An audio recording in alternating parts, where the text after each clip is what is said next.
With the release of Railway 6, a new topic has sparked PM discourse regarding the threat/danger level ratings of abnormalities. This is because Yinglong is weaker than my form empties. From a gameplay perspective, this makes no sense in Limbus company. From someone who's played LobCorp, this makes tons of sense. I will shortly explain why my form empties in fact deserves a higher classification rating than Yinglong.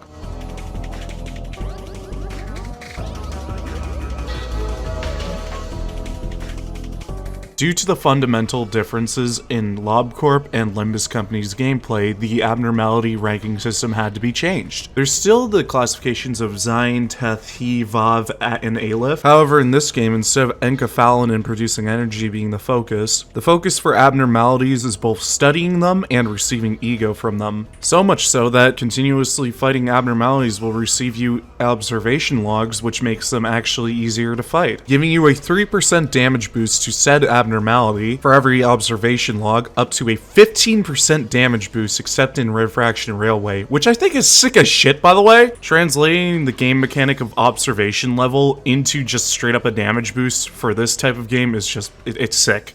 It's a good way to adapt it. But anywho, comparative to Lobotomy Corporation, Limbus Company's focus on risks ratings for abnormalities lies more in the factor of working with them, containing them, and suppressing them, rather than just a flat rating on how much enkephalin they produce. While an abno might belong to a higher classification level, its risk level might be lower considering the fact it's not as hard to work with, contain, or suppress. This is directly mentioned in Dante's notes. Pause to read if you must. So, now that we explained classification and risk levels, let's get to the topic at hand. Why is my form empty stronger than Yinglong? Well, here's the simple explanation. It's not. Or, well, it's more fair to say that my form empties isn't as physically strong as Yinglong. We know that. That's true. So why the higher risk level classification? Well, dear viewer, that's due to the simple factor of my form empties' external effects. My form empties is both capable of insta-kill and possession. It's important to note who he possesses were the only non-end of Kanto bosses at the time, bosses that outright weren't other abnormalities. So while this might not be terrifying to look at right now, you gotta realize this was made back in the day when the pool wasn't so fucking full of bosses. Like, imagine if you're fighting Lei Heng, Shiomi Yoru, and Matthias all at the same time. Think of it like that. While not being as physically strong, my form empties produces more dangerous quirks than what Yinglong is capable of. You might bring up the factor during Yinglong's fight in the second phase. Yinglong brings out Envy Pecatulum. I have no idea why an Envy Pecatulum was inside Yinglong, but they behave animalistically and aggressive. They are not possessed by a Yinglong. The only abnormality in control of Pecatulum is King and Binds, due to the factor of the masks. It's moreover like being a lion tamer than it is possession and just using the Envy Pecatulum to the ear's advantage. But King and Binds, for some reason, is the only abnormality that's come close to doing this,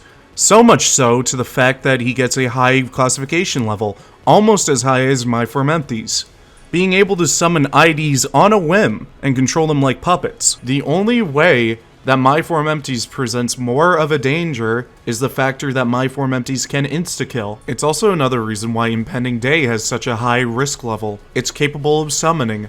Not possession, mind you, summoning. Summoning targets that are completely unable to die until Doomsday Calendar kills them. And you have to kill them, otherwise it uses a big fuck off nuke. It's simply too dangerous to ignore its mechanics and you have to interact with everything it does. Comparative to Yinglong, who has only one notable weak point. Yinglong isn't capable of possession, isn't capable of insta-killing, but might be physically stronger. And that might be enough for some people to see it being a higher risk classification than other abnormalities, but I honestly don't see it.